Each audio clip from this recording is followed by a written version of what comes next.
সুপ্রভাত। আমাদের বিদ্যালয়ের নাম Indrakumari girls high secondary school. আমরা সবাই সপ্তম শ্রেণীর ছাত্রী।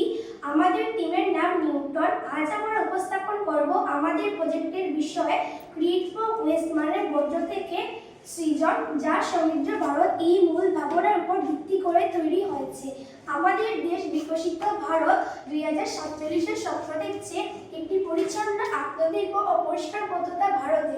এই লক্ষ্যে পৌঁছানোর অন্যতম উপায় হলো বর্জ্যকে সম্পদে রূপান্তর করা। আমরা প্রতিদিন ঘর, স্কুল, বাজারে যেসব বর্জ্য ফেলে থাকি, যেমন প্লাস্টিকের বোতল, পুরনো কাগজ, ইলেকট্রনিক্স বা কাপড়, এগুলি হতে পারে আমাদের নতুন সৃজনের উপাদান।